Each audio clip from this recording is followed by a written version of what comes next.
For updates on sports stories across the globe, Aaron Akerijola joins us. Good morning, Aaron. Hey, good morning to you. I accept my condolences. Good morning to you, condolences. English team, why did you do this for us? All right. It was me that was predicting that English team will be semi-final. It also comes as a very, very grave loss because the English teams were hoping to get an extra slot in the new format of the UEFA Champions League for the 2024-2025 season.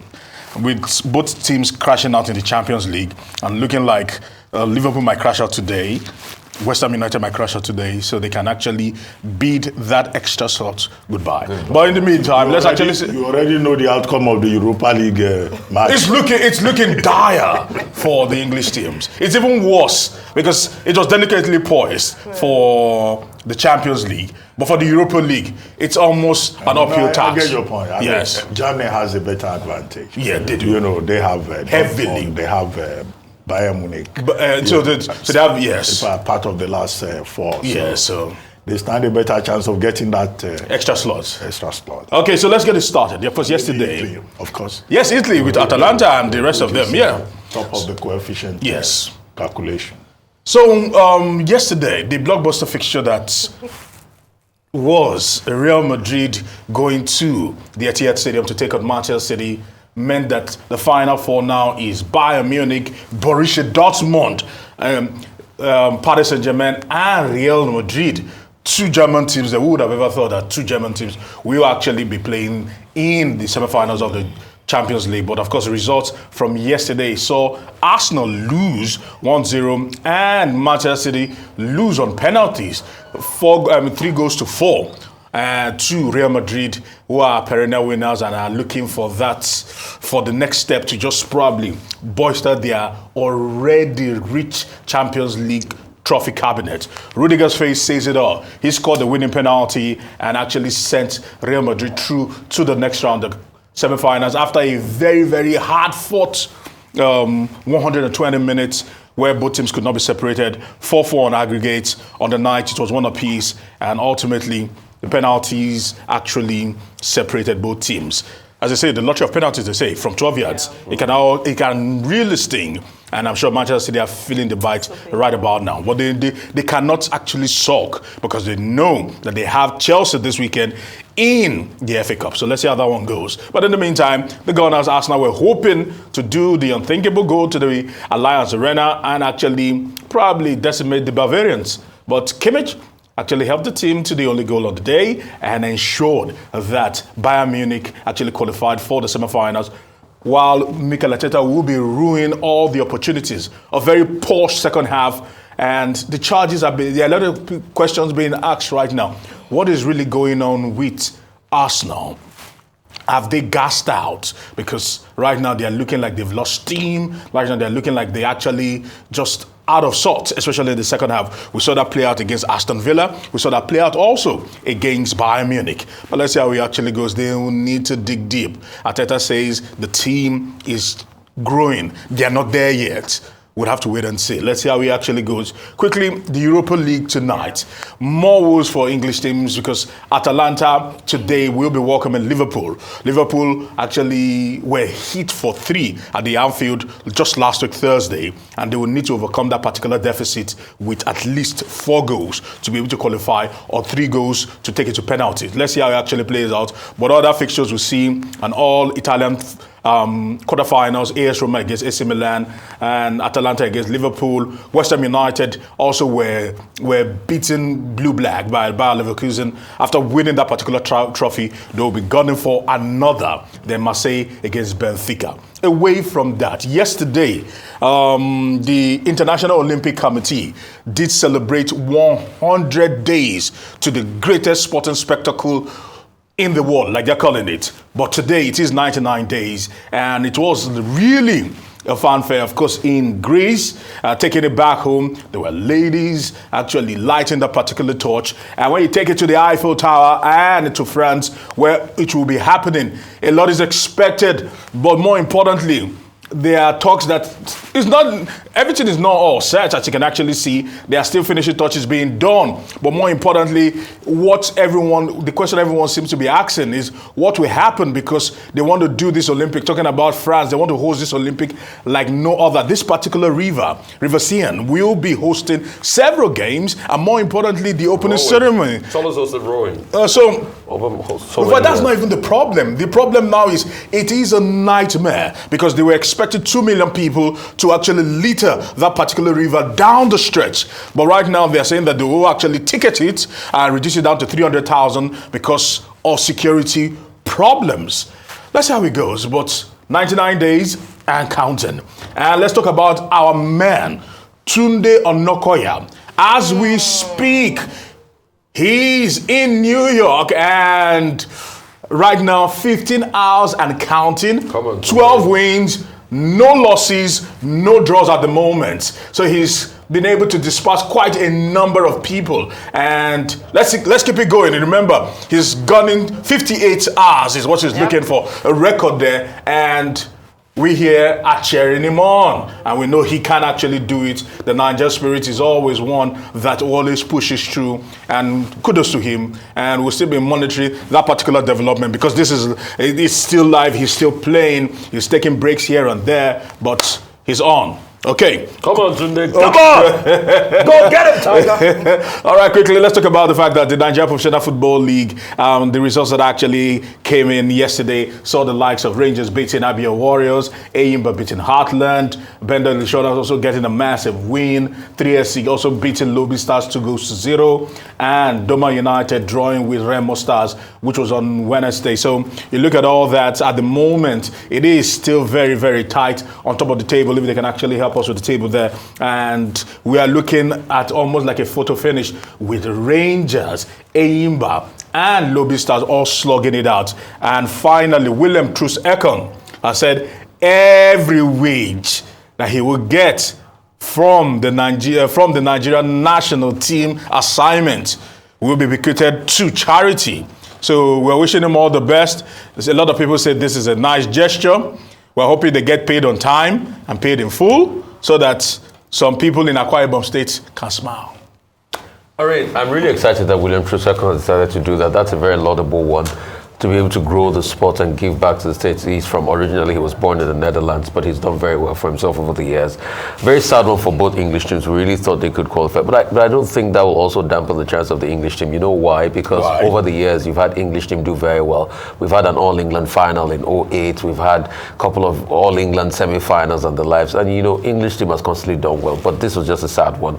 The other one was on the ballot of penalties. The other one was just Arsenal losing 1-0, and there was no way after a good fight. There was no way Arsenal was going to go to Germany and beat Bayern Munich on their home soil, despite how terrible Bayern Munich might be right about now. Yeah. So there's no way that was going to happen. As regards the Paris Olympics, I get what is happening, because something about the River Seine is that it cuts across many arrondissements in Paris. So you can have Seine that is in central town Paris, and you can have Seine that cuts across a suburb called Ivry-sur-Seine, so that's how much it cuts across. So for people to be able to line up that Seine River for all sorts of sports and things like that, you just have to make it minimal across the riverbank and everything. And that's why when you look at what the French authorities are trying to do now, because of many concerns here, they're trying to limit people across. But apart from that, I think France is going to host a very sparkling Olympics. This is not the first time they're going to host it. They are projecting that this will be the biggest and the best. So it's going to, and Macron, in his Jupiler way, will want to prove a point with this Olympics that, La France arrive on the world scene again. So we're looking forward to a very good Olympics. I just hope our own preparation for athletes are in top gear. Where are we? God is with us. Please, no. Don't tell me that. No, God is with us. This morning, I'm not a Christian. I don't like this God talk. I want effectiveness.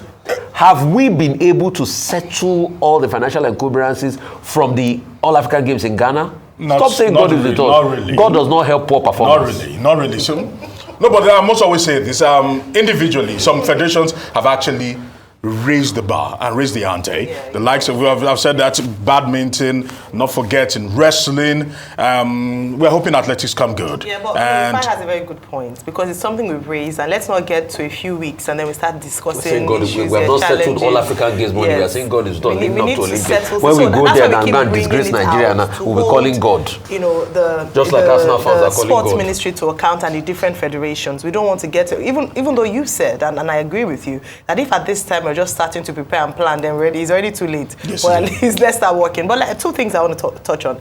The two games last night, especially for the English team, Kimmich shut down Arsenal's hopes of finally getting, being winners of the Champions League. Yeah. But the men fought, and I think that they played really well, despite the fact that they didn't win. But they did very, very well. And they have another opportunity to aim for this next year, as they will qualify, hopefully, as they come top 4, if not even top of the table, in the Premier League. But also for Man City, a lot has been said about how well they played. And like you mentioned, unfortunately, had to get down to penalties. But if we're to look at the performances on the field of play, Man City, a lot of people thought they were robbed of that opportunity to proceed. But I mean, Real Madrid won fair and square on penalties. Now, looking forward, we're looking at, personally, I hope Bayern Munich will go on just for Harry Kane's sake. Yeah, so that at least finally he would also be able to get that Champions League title under his belt. But finally, for Tunde Onokoya, the chess champion, we are proud of him. I'm so glad that Nigerians are coming out en masse to support him. He's a genius. He's beaten the New York chess champion already. Yes. And he's going strong and aiming for 58 hours. He's hoping to raise $1 million for his Chess in Slum charity, especially for children who live in slums, to be able to use chess as a tool to bringing them out and expanding their worldview and their, their intellectual capacity, which is noteworthy. So this is hoping that people will support him, not just with their shouts and just encouragement, but also with their money. Lagos State gave him $5 million yesterday, which is very commendable. So hopefully he will get more support. Yesterday I spoke about the Olympics and the preparations and what the Olympics French chief said. But the major consideration is security. Yes. And I spoke about Willem Troost-Ekong and what he's doing, how he's a proud Ibibio man. So I will not talk about those again. But let's start with the match yesterday, Man City. They dominated the match, 34 shots on goal. But somehow, it wasn't just their lucky day, And at the end of the day, when Carlo Ancelotti went and tried to, shake the hands of Pep Guardiola, making it look like it's just an ordinary thing. But I think that he must have felt something special about that victory, considering the fact also that it's some kind of revenge. Last season, they were beating blue-black. It was Man City that stopped them. And then for Man City, well, the sad thing is that their hope of having another treble this year, back-to-back, it's gone up in flames. It's not going to happen. It's gone up in flames. Otherwise, they put up a major, impressive performance.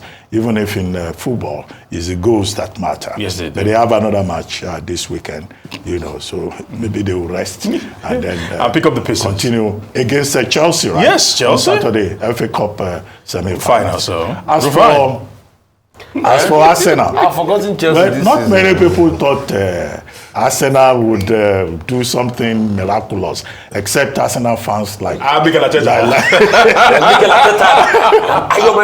But in fairness to Mikel Arteta, during the post-match conference, he said, look, all that Arsenal needs is just support and love. And I think, they can be sure of our support and love. Because, 2 consecutive defeats. Last Saturday, they were beaten by Aston Villa. Now, Bayern Munich, again, defeat is defeat. And then this weekend, I think on Saturday, they are going to face Wolves. And, that's also going to be a very tough encounter. But Arsenal fans should not lose hope.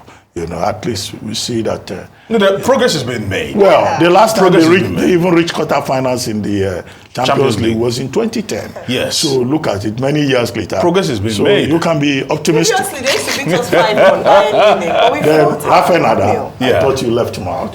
He's out of the Barcelona Open. Yeah. And they had said that if he cannot compete regularly, he will have to retire. But next week, hopefully, he will be at the French Open. Maybe the result from the French Open will be different. He said that he keeps fighting, that he's going to keep fighting, and there's no better place to play tennis than in Paris. And so then let him Romario, a 58-year-old man who retired in, is it 2009? Yes. He says he wants to come back and play football. With his son? Along his son, Romaninho. Yeah. But what I find interesting about the story is that, look, some families, even in sports, they just do it from generation to generation. Yes, they have. Romario's own father was a footballer before he went into politics and became a senator in Rio de Janeiro. And then you have his own son too, playing football. Who else is there? Wayne Rooney.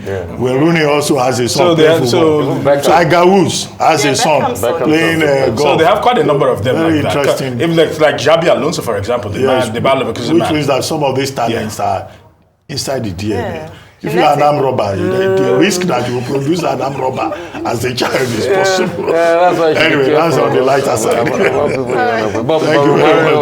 But Romario is always a class act. I mean, till date, still the best in-box striker that was ever produced in the world. Romario, Bebeto, USA 94. World Cup. Jesus World Cup Christ. 94. Jesus Christ. Thank you so much.